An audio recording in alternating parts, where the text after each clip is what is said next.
Yeah, welcome back to the Citi Business Festival. This week we're looking at businesses, and today our forum is centering around doing business in Ghana. We're looking at micro, small, as well as medium-scale enterprises. We know that a lot of components go into calculation of the cost of credit, and then there are reasons why access to credit is a challenge here in Ghana. Credit is available and yet somehow not so accessible to a lot of micro, medium and small scale enterprises. If you look at the whole lending framework, first of all, what are banks required to do? They take deposits, they give loans. They're intermediaries, right? We have a scenario in our country where a lot of the deposits bank takes are actually short-term funds. You match that to the loans that customers require, which can be long-term or short-term, depending on the need. There are two maybe key factors that I can talk about that influence the cost of credit.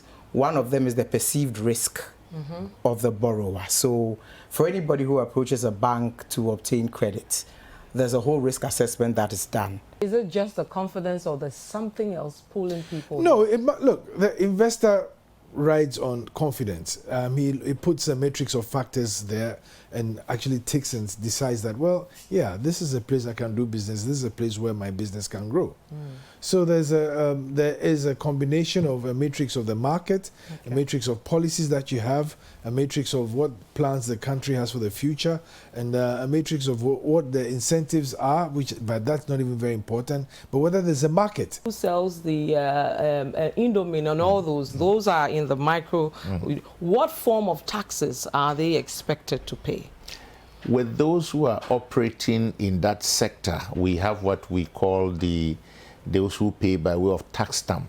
Okay. Those who operate in kiosks and small shops, they pay on quarterly basis depending on the size of their operations. Madam Jemima Wari, if you can hear me, let's look at how easy it is to start a business in terms of registration. The Registrar General's Department since 2016 has been going through a lot of reforms, and currently our business processes at least are online. Which types of business must necessarily knock at your door to ensure they are in line with the standards? So this is the interesting thing about standards.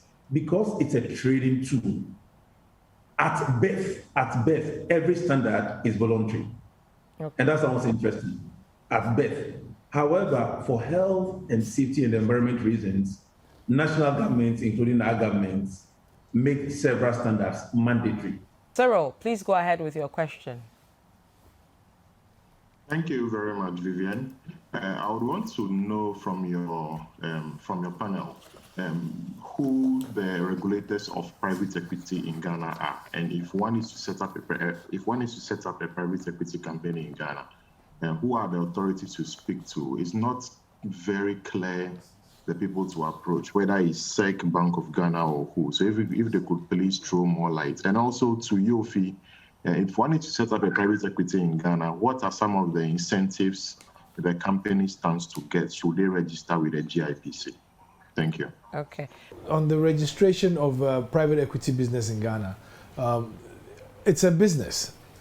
We should separate it being a business from what it does on the point of registration. So when you register a business, you go through a certain registration. And when you come to GIPC, it's the same. And so you go through what it requires to do that. You didn't specify whether it's a wholly owned local institution or it's partly foreign-owned institution, because that would differ. But if it's private equity and you're bringing in capital and it's a partnership, then of course you would have the 200,000 requirement there. Now, what are the incentives that will give to you? Now, if your company goes above the $50 million limit, then you can apply for certain incentives.